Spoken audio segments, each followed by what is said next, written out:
All right. All right. All right. All right. There we go. Lakers win. And welcome to another episode of the Hoops Rehab Show. We got your host, the Game Injury Doc, a.k.a. Dr. Evan Jeffries, and my man at Eric B. Mack. Am I What's up, right guys? here? What's up, everybody? How about it? Lakers got Lee's back on track, so that's good to see. Yeah, I mean, it wasn't pretty. Honestly, it was kind of tough to watch. It's a little bit frustrating for most of the Yeah. game. Never really felt like it was in jeopardy or anything like that, but it was tough when you see a lot of these other games where these teams are playing these opponents that are sitting a lot of their starters, and Yep. they just dominate them. You look at Clippers and Mavs from the game earlier tonight too. Clippers were up by like 30 Yeah. in the second quarter. So Yeah. it'd have been nice to have a game like that, knowing the next 5 games the Lakers have. But they had to get it. They got it, and it's time to just move on to the next, obviously. Yeah, I mean, when you first look at the Pelicans lineup from tonight, and you're like, all right, I mean, you're almost playing like a G League team at this point. I mean, no disrespect to Jose Alvarado. I mean, I love the guy. He's a great player. But when you look at the lineup from starting lineup to bench, they've pretty much packed it in, and the Pelicans are ready for Cancun and also ready for the next season, right? So they're trying to get in position to get that man Cooper Flag. So yeah, there's a handful of teams that are for sure. Oh yeah. So I'm glad the Lakers. They start off a little rough. Obviously, took them a little bit to get kind of the game going, and kind of took over by the end of the first half, and then really took over in the second half. But I mean, some games are going to be like that. You're going to kind of drag them on. You're going to it's going to be a little difficult to kind of get by. So, I mean, for me, a W is a W at this point. We need to get as many as we can with, now that was 6 games ago, but now we only have 5 games to go. And with everybody else winning in the Western Conference, it's go time. Yeah, it's funny when you're talking about my man, Jose Alvarado. He had 27 tonight in 28 minutes. I don't know how he didn't play 45 minutes. Like, I'm like, 28 minutes? Like, he was, like, on fire. He was just so hot. Crazy. I swear to God, I think he had, like, 18, 17 in the first quarter. They sat him, and then he cooled off a little bit. So it's just funny. For sure. I knew he had a good game, but I realized, like, damn, only 28 minutes. Like, I don't know. Yeah, it's kind of bizarre to, like, where he wouldn't play as much, especially when they don't have anybody else kind of playing. So yeah, and I saw Alfred Payton. He's back in again, his usual assist. Somehow that dude will always get 10 and above assists whenever I see him play. So yeah, like 12 assists with 2 points. But Lakers were able to handle it. We obviously had huge games by Austin Reaves, Luka Doncic, and LeBron came on really strong in the fourth quarter, kind of rounded out with 27 at the end of the game for him. Had a little bit of showtime. Do you see the behind the back from Austin Reaves to LeBron for the lob? So it's definitely a little bit of showtime Lakers right there. So you want to see that. It's fun. It looks good, feels good, and they're having fun. So it's a good way to go out on a Friday night. What do you think about Austin Reaves' hot shooting right now? Yeah, he's super hot. He hit 9 threes last night. Yeah. Obviously 6 for 9 from beyond the arc tonight. He's definitely on a heater, so that's pretty encouraging to see. Yep. Hopefully that continues. I was about to tweet. Luka started off the game 0 for 7, and I was just like, "Oh man, he is on a slump." And he ended up at 10 for 21. So obviously, he ended up going 10 for his last 14, 35 points, 11 for 11 from the free throw line. Yep. Really filled up the stat sheet. Obviously, I didn't see his elbow wrapped tonight. No, it wasn't that wrap. So, I mean, that was probably a good sign. The swelling probably has gone down and he wasn't feeling as much pain, I would imagine, right? He didn't even have the compression sleeve that he would wear to kind of cover that up. So that's a good sign. It's good to see him knock down some threes. I didn't realize yesterday when we told you he went 0 for 6, but that was I think he broke his 110 game streak of consecutive threes. So I was like, totally forgot about that stat right there. But that was pretty big for him. Usually, he's hitting a three every game, right? So that was a pretty off night for Luka, and it's good to see him get back on kind of that normal. He's like easy 30 points for him is like a normal game for him. So good to see him kind of back.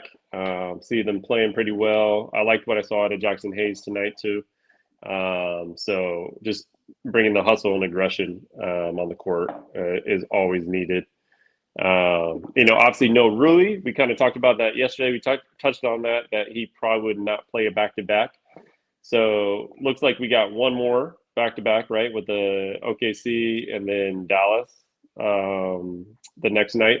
So we'll see. I mean, I don't see him playing on a back-to-back yet, but it seems like LeBron and the rest of the crew are going to be playing on those back-to-backs. LeBron doesn't seem to be favoring any issues with his groin so far since he's been back. So good sign there that at least he's kind of going into the postseason relatively ready and healthy. Yeah, I mean, as far as like LeBron goes, I think last night he said he's definitely felt the best he's felt since before that Boston game. Yeah. So that's a good sign. And then with Rui, there's only one more back-to-back, guaranteed only one more. So I would imagine like he's going to probably sit out that one while playing the last one. Obviously, it's going to be a big game regardless. But there's going to be no back-to-backs in the playoffs, not anymore.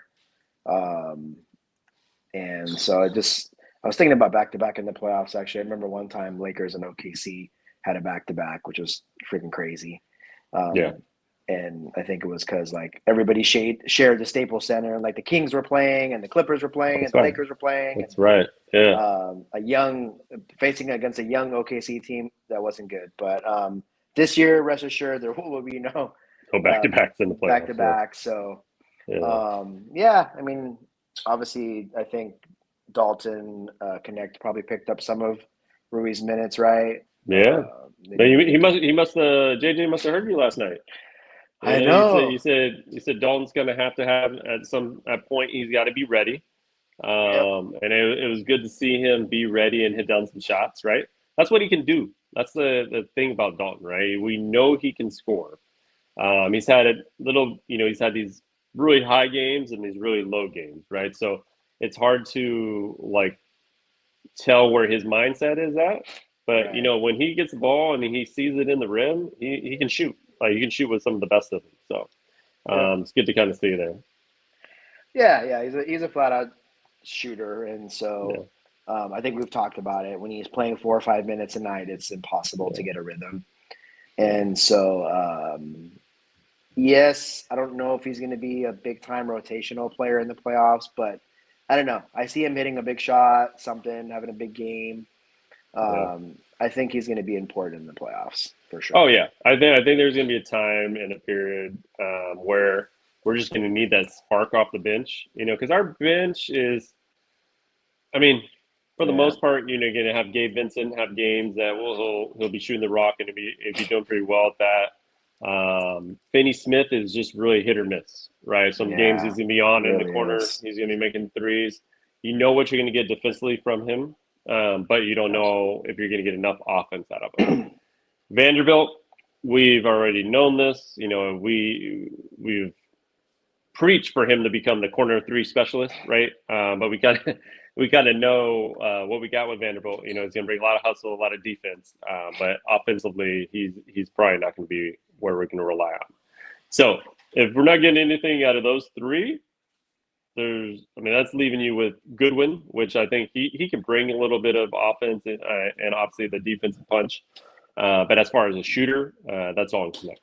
So if we can get a little bit of that in the playoffs, if as needed, I'm sure we're going to switch to that maybe 8-9 man rotation in the playoffs. But if we need somebody's in foul trouble or somebody's kind of in a slump, that might be a good position for him to come in and get some buckets. Yeah, I think it's going to be like matchup dependent. I know he didn't play last night, but I feel like against a Warriors team, for example, we just need his outside shooting as far as talking about DK, obviously. Yeah. The bench and obviously DFS was in the starting lineup tonight, but he's obviously going to be out there for his defense, and it is a little frustrating sometimes the inconsistencies of the long ball, but it's just kind of how he is, and that's probably if he was super consistent with the long ball, he probably would be a $20 million a year kind of player, right? But the fact that he's like, he could hit an open shot, but he's like amazing defensively. That's who he is. He is who he is. So definitely glad to have him. But I mean, at the end of the day, like we've been saying tonight, needed to get the win, got the W, and it's time to move on to the next move on to challenge. the big game on Sunday, right? Yeah, and like I don't know if you guys all saw, but OKC lost today to Houston. Okay. And so that's, I guess, dreams of a 70-win season are gone. But I'm like, man, are we gonna get a upset OKC team coming off a loss, or we'll see. But I mean, it just depends on how much they don't have much to play for. So that's not much. It's kind of been like when I'm looking at that schedule, I'm like, what version of OKC are we getting? Are they going to rest a few players here and there? I think that that Sunday game will be the bigger game, right? Where they're just like, all right, both teams are kind of going to see. It's like a test, right? Where are you at? Where am I at? In case we meet in the playoffs, right? So I think that will be the bigger one out of it. I think the following game. I feel like the following game, they'll just be the second time around. Somebody will probably rest either on either side. But it's a big matchup for the Lakers. I think they really have to be ready for what they're going to bring and be ready to be in playoff mode this whole last 5 games. So. Yeah, I mean, it's you're right. It's interesting to see what's going to happen because part of me is like go all out on Sunday because they have that Tuesday, Wednesday back to back. But then it is an early start on Sunday, 3 games in 4 nights. Yeah. And so I don't know. Like obviously we'll take the split. But it's like you pretty much have to get that. And I was just taking a look to see if OKC plays on Wednesday as well. So like the Tuesday after they play, and they do play. Oh, they have a back-to-back too? Okay. Yeah, so we'll be interested to see how they handle that. Lakers, obviously, as we've talked about many times, have that back-to-back with OKC, then Dallas, Tuesday, Wednesday. Yeah. So with somebody like Golden State really, really on their heels, like these games are just so important, and see what happens, obviously. But be interesting to see. Yeah, I mean, I want to see them give their best effort and really take it more like a playoff game. But OKC, man, do you see that they finished? Was it 29-1 against the Eastern Conference? It was like it was like an NBA best, right? I mean, they're good. Like they're as good as advertised. So it's going to be an interesting game, interesting 2-game stretch right there. But it's also going to be like a marker for. I mean, that's who we want to beat in the playoffs. I mean, you're going to have to go. You're going to have to go through OKC. I don't think it's going to be like the other years where last year we were like, oh, if we're the 8th seed and we play OKC as the 1, we're gonna handle business, right? This is not last year. OKC, I think, has learned from last year. They're wiser. They got some other guys on that team, Caruso and Hartenstein, that just have made a difference. Holmgren's a better player at this point. Jalen Williams is a better player at this point. So you can't underestimate them, but there is definitely going to be a measuring stick game. So hopefully we can come on the victory side there. Yeah, I hope. It's going to be obviously tough, and definitely not the OKC team of last year. Although they were first in the West last year as well, but I think we all kind of were like, they're young, they're a bit inexperienced. Wouldn't be surprised if they go down a little early. They went down in the second round against Dallas. Yeah. So that just means they're battle tested, and so it's going to be a good barometer check, right? To see kind of where we're at. And the last couple we've had that I can think of is Boston and Golden State, and so those haven't gone our way. So we'll have to see. It's Sunday at 12:30, I believe. I know, early game. I was thinking that was an ABC game, but it looks like an NBA TV game. So I was thinking that too, but I don't know why they're playing so early, but so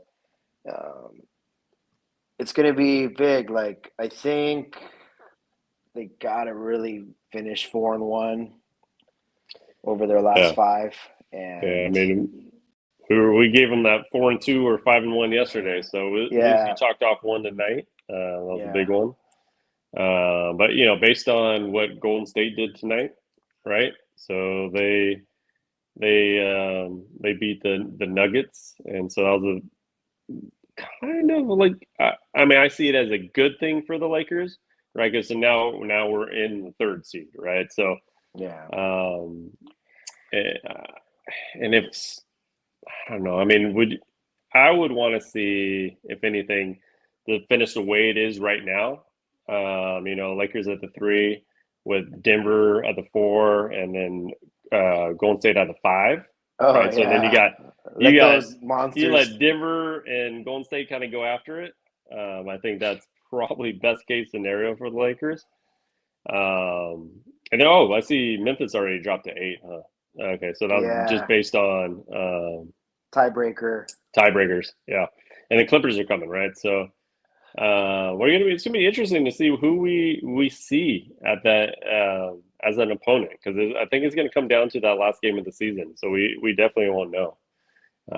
What's your thoughts on this tight playoff race here? Yeah, I mean, I was a little bit of in two thoughts with the game with Warriors in Denver.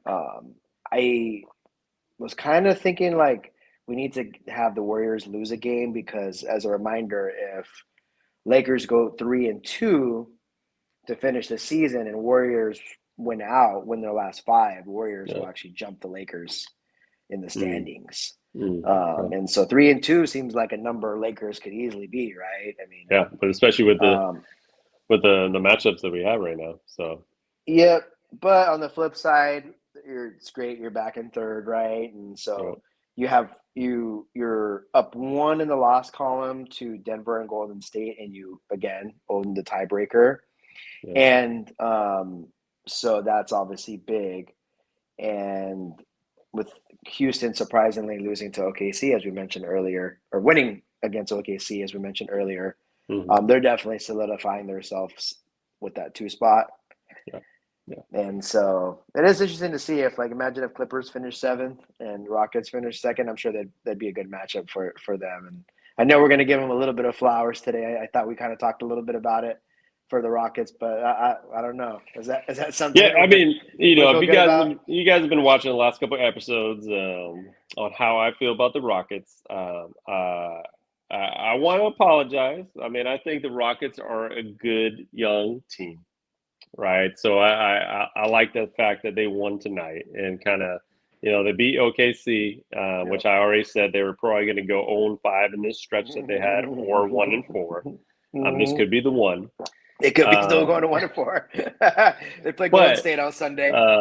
They are a team that is really coached well, right? They do a good job. They do have a lot of talent. They got some players. So they're going to be an interesting team this playoffs.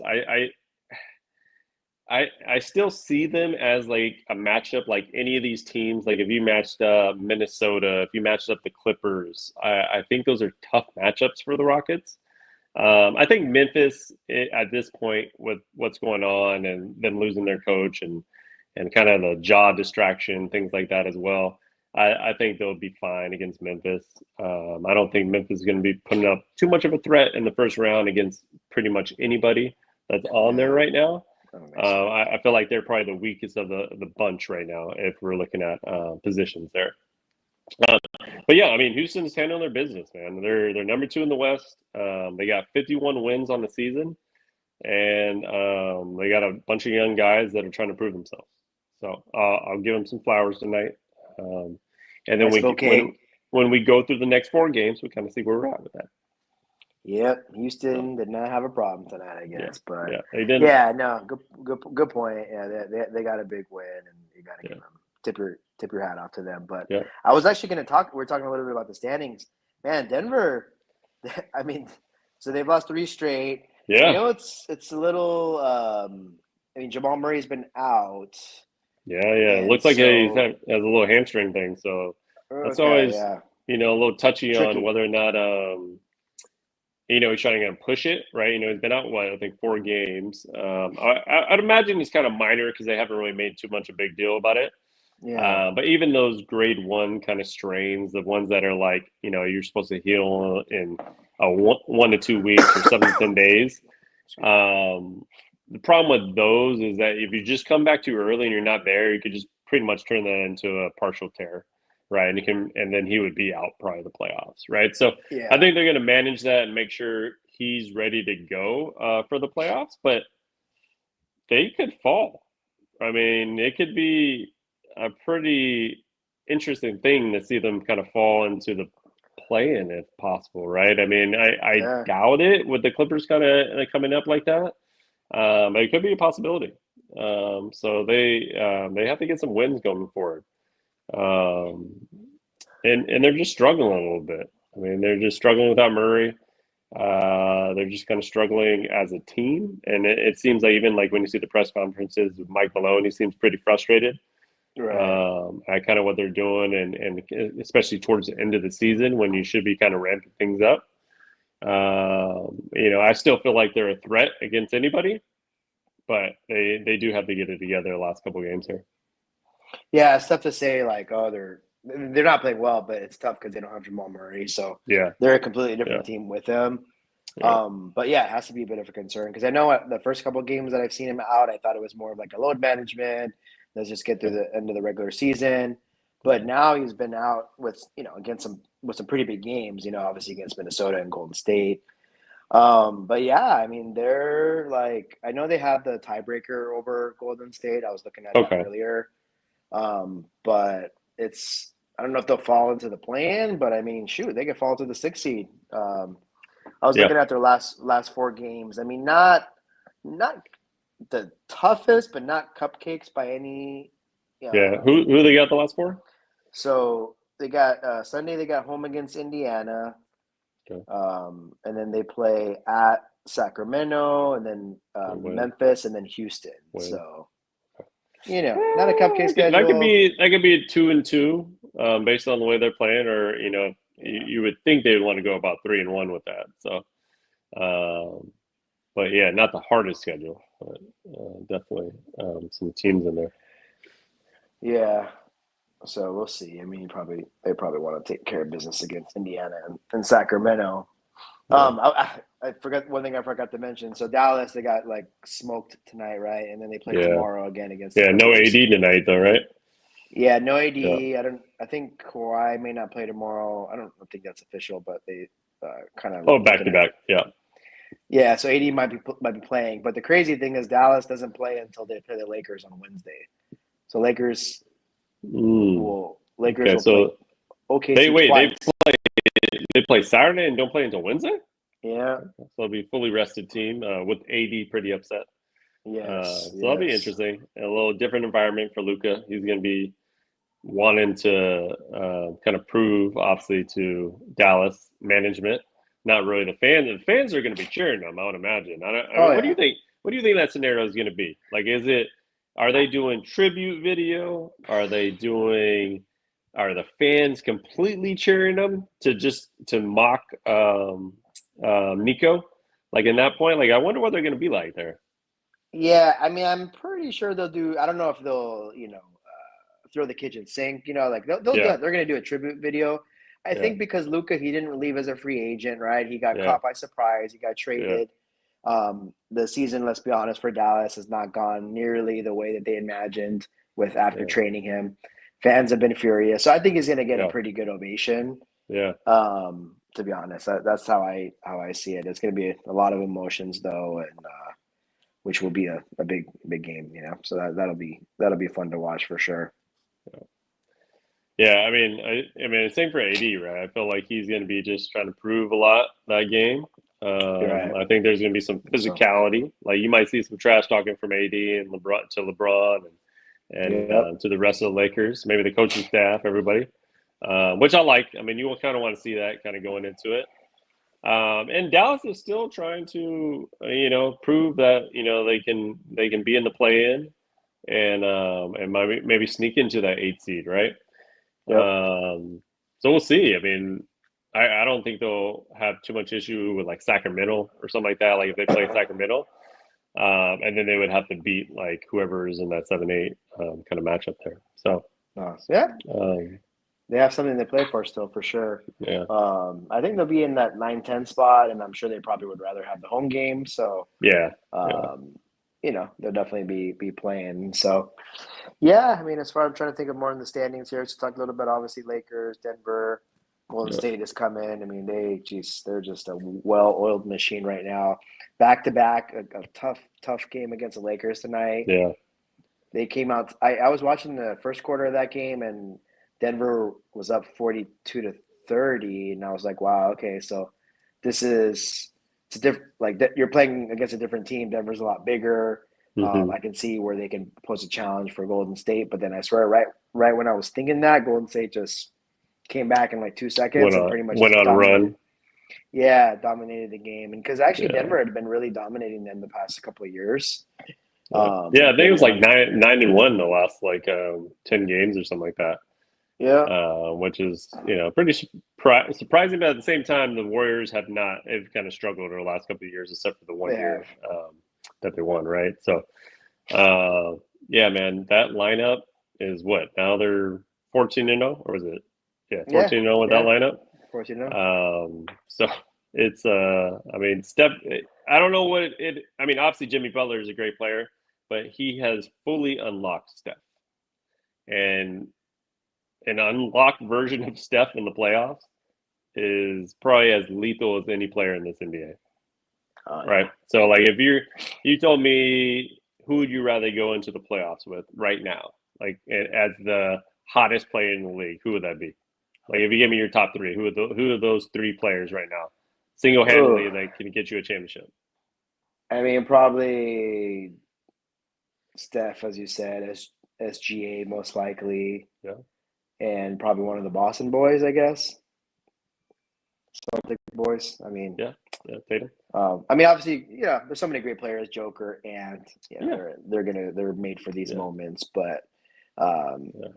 having Curry, like you said, on a crazy heater, and having Butler taking and Green, Draymond just taking care of all the dirty Yeah. work, and Steph could just roam around like he did last night and Yeah, man. get all the shots he wants, basically, and you can hide him on defense, right? Like you Yeah. mentioned last Yeah. night. The Yeah. team's got to figure out how to attack him. That's what it's going to take, I think. Yeah. Um, You gotta kind of make mismatch um, and take advantage of them like as best you can.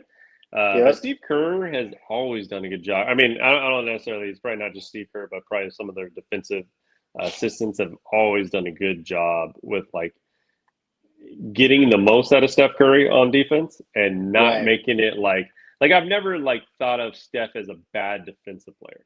No. You know what I'm No. saying? So like Yeah, not it's like really, but you look at Luka and man, he's pretty slow footed. Like it's just a little difficult kind of move laterally for him. He's bigger for some of the smaller guards and things like that. But when you look at Steph, I mean, besides height and kind of weight, it's just more like there's some mismatches when he gets somebody bigger gets on him. yeah. But overall, like he can play decent on defense, but they've done such a great job of like, especially with Draymond obviously being the quarterback there on defense, finding positions to get him in and not be a liability on defense. So I mean, they do a tremendous job over there. Oh yeah. I mean, obviously that Butler trade really saved their season. I mean, they were like Man, 11. They were like fighting for the playing not even the 7-8, but the 9, 10, 11 before that trade, and it's just unbelievable what one trade could do. I mean, it obviously helped the Lakers too with their trade, but yeah, I mean it's go time as it has been the last 10, 12 games, 5 games left. Lakers, we've talked about it, got to win as many games as possible because some of these other teams, a couple of teams are going to be playing each other, right? So like I know Clippers and Warriors are playing each other last game of the season, so obviously that's going to be a loss, right? I know Minnesota's got like a very just not that tough of a schedule, and so they're going to be right there. Yep. Man, I'm looking forward to it. It's going to be a crazy last week. Crazy end of the season. All right. So before we get to say Final Four predictions, I'm gonna give you a little test here. We're gonna go win-loss on the last 5 Laker games. Okay. So I'll give for you, and then we'll kind of go with what I feel like too on that. All right. First game against OKC. What we got? Loss. Okay, that's 1 loss. All right. Second game against OKC. Win. Okay, so we won 1. Okay, at Dallas. Win. All right, 2-1. At home against Houston. Win. 3-1. All right, and at Portland on a Sunday at 12:30. Win. So finish the season with a 4-game winning streak. Okay. Yeah, I mean, I don't expect anything kind of less than that. What about you? I think it's either one with the OKC. You're getting one. You're splitting that. I think is probably the smartest bet on that. And then you just win. You're winning the Dallas, Houston, Portland game. That shouldn't even be in the consideration of losing any of those games there. So finishing the season 4-1, and then that likely gets you the 3rd seed, right? So then it locks up. Yeah, locks it up. I think. I want to say it basically would. Yeah, because you'd be, what would your record be? You'd be 51 and 31, right? Yeah. And so Denver already has 31 losses. Warriors already have 31 losses. Right. So that's right. Yeah. So that would lock it up. Yeah. So 4-1 locks it up for the Lakers to get the 3rd seed. And if Houston lost, if they'd have to go 4, but they go 0-4. Yeah. Then the Lakers would be the 2nd seed, right? So that's what you're kind of pulling for. I think for the next 5 games, a 4-1 record there, and then that should secure your seeding in the playoffs. And we all know what the top 3 seed does. I didn't want to say it, but for your chances of being an NBA champion. Yeah. So as we've been saying, number 1, 2, or 3 has won predominantly all the championships, whether if it's in the West or East. 76 out of 78, 97%. So Lakers, lock up that 3rd seed, Lakers. Yep, 4-1 on our minds for sure. Yeah, man. 3-2 with some help, obviously. Yep. The good news is you go 3-2, and then Denver and Warriors just have to lose a game apiece the rest of the way. That's true. So that's true. So it looks like best case scenario right now. At least they got that Pelicans win. Obviously, you wanted to get the win against the Warriors last night, but you're playing a team that is hot right now. That is completely one of the hottest teams in the league. So they're going to be scary in the playoffs. Yeah, I mean that game was going to be tough, but I think the one loss that's like looming is definitely that Chicago loss, which can't do much anything. Can't do anything about it now, but it's out there. It's up there. It's a big one. Because things would be looking quite different, and you can maybe start like perhaps thinking about last couple of games, resting guys and things of that nature. For sure. So, for sure. But I'm ready for it. Looking forward to this. Again, like I said last week, of pretty much you can call it playoff basketball. Yeah, definitely. Are you looking forward to the Final Four tomorrow? A little bit of college hoops. I am. I mean, I can't say I've it's been just a little odd. I don't know. I mean, even though it's like obviously that you got 4 number 1 seeds. Yeah. First time it's happened, or second time ever, but first time since 2008. Yep. So it's only happened twice, which is pretty crazy. That was the year, I got it written here: Kansas, Memphis, UCLA, North Carolina, with Kansas winning the chip that year. So I'll definitely tune in. I mean, my bracket was just all over the place, but I did have Duke beating Auburn in the championship, so I'm gonna have to just stick with that. I remember you saying I think you had Florida, so we'll hear your I got Florida over Houston, so it'll be to the. So basically, one of our brackets will be if it's like it could be the opposites of what everybody thinks, right? I think right now, I mean, just based on the tournament, Duke looks like the team to beat, right? So it's you got Cooper Flag playing at a whole nother level, and just controlling the game, and then I mean, they just look like the team to beat. I do like Florida. I mean, I've kind of liked them when they won the SEC championship, the tournament. So. Yeah, it's gonna be a good one, man. I think hopefully it'll be closer games. At least that's all you can ask for, especially when it gets down to the Final Four. At least have a close game there. Yeah, I'm looking because I know Auburn and Florida are in the SEC, so they probably. So I'm looking. They only played. Yeah, Florida 1 game. Florida won. Yeah. 90-81. So they obviously, I don't know if that means much, but they did play, and. Florida is a little bit of a favorite, looks like. Yeah. So, it'll be fun as they always are.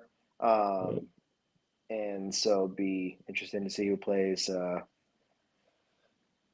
Obviously, who plays Monday night. We'll see. That's right. It comes right after that. Lakers don't. Yeah, there's no games on Monday, right? It's all the NCAA. That's why they play Sunday and Tuesday. Yeah, I was thinking. I know they often don't have NBA games that Monday, so should be good. Should be a good Final Four, especially with like just you got 4 top tier teams, and we'll see what happens. But looking forward to it. It's always good when there's basketball like this, playoff basketball, college finals, and then we get into April, May, June, and then we got a little bit of summertime. So then that's all the rumor stuff. So we're looking forward to these next couple months, man, and really get into that good competition, man. I'm looking forward to it. Yeah, man. It's like this is kind of what we wait all year for this time of year in terms of like us basketball folks. The 82 game season is super long. Got a lot of load management. It's just different these days, and so. Yeah. We know the reason for it is we want everybody as healthy as possible for the playoffs, and man, there's going to be a lot of just great stories, a lot of great teams. The West is just going to be ridiculous. Stacked. And man, I'm can't wait to have our playoff preview show and go over the matchups and stuff. We're gonna get after when we get that. We're gonna have a nice little preview show, kind of go over some predictions. And also just looking forward to watching the game by game. Yep. Any action out there? Thank you guys for tuning in on this Friday night. Really appreciate it. I know Friday nights are always difficult, especially when we have a late game. Let me just check on here. I don't see anything there. But if you guys ever have any questions, want us to talk about some topics on the show, you can always message us on our Twitter handles at GameInjuryDoc and then at Eric B. Mack, and we can answer them on the show. But until what we got Sunday, get it in on Sunday. Yeah, man. All right, guys, everybody, we out. All right, guys, have a good night. Go Lakers. Go Lakers. Peace.